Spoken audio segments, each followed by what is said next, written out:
नाशिक महानगरपालिकांच्या निवडणुकांची रंगत आता हळूहळू वाढायला सुरुवात झालेली आहे। नाशिक महानगरपालिकेचा प्रभाग क्रमांक 6 हा नाशिक महानगरपालिका क्षेत्रातील भौगोलिकदृष्ट्या सर्वात मोठा प्रभाग म्हणून ओळखला जातो।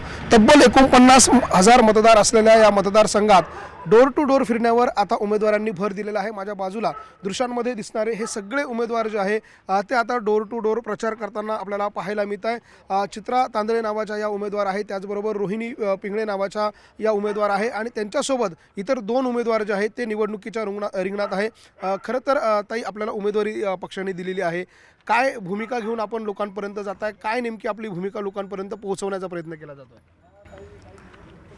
नमस्कार, मी रोहिणी बापूशेठ पिंगळे, मी प्रभाग क्रमांक 6 मधनं उमेदवारी लढवत आहे।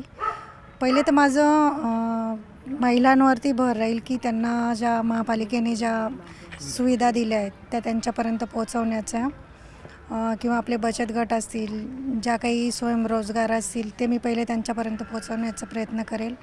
नंतर बऱ्याच ठिकाणी आम्ही पोहोचल्यानंतर रस्त्यांची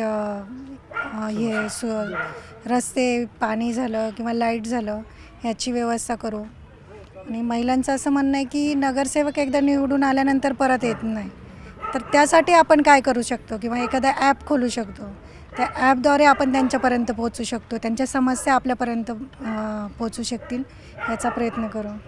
हायटेक पद्धतीने आपण लोकांपर्यंत जाणार आहात।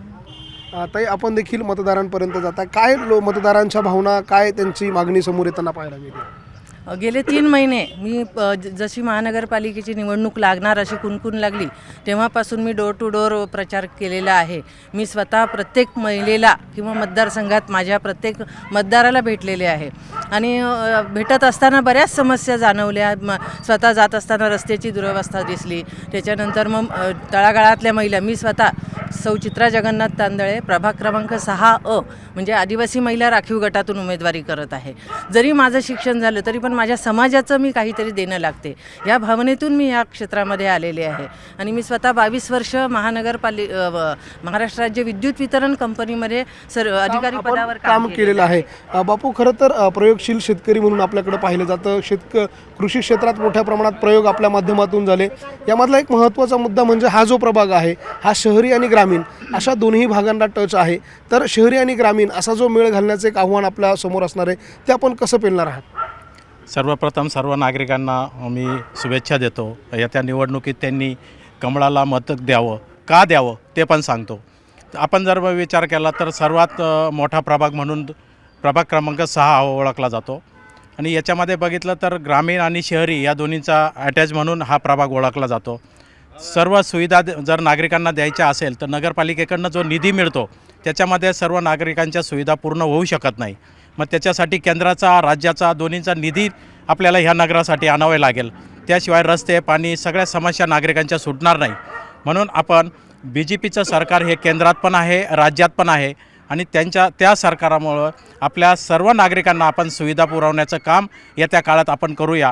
आणि दुसरी गोष्ट म्हणजे कुंभमेळा आला आहे, ह्या कुंभमेळ्याच्या निमित्ताने केंद्रातनं आपल्याला निधी दिला जाणार आहे आणि त्याचा आपल्याला पूर्ण ह्या प्रभागासाठी उपयोग कसा करून घेता येईल आपण मी पुरेपूर प्रयत्न करेल।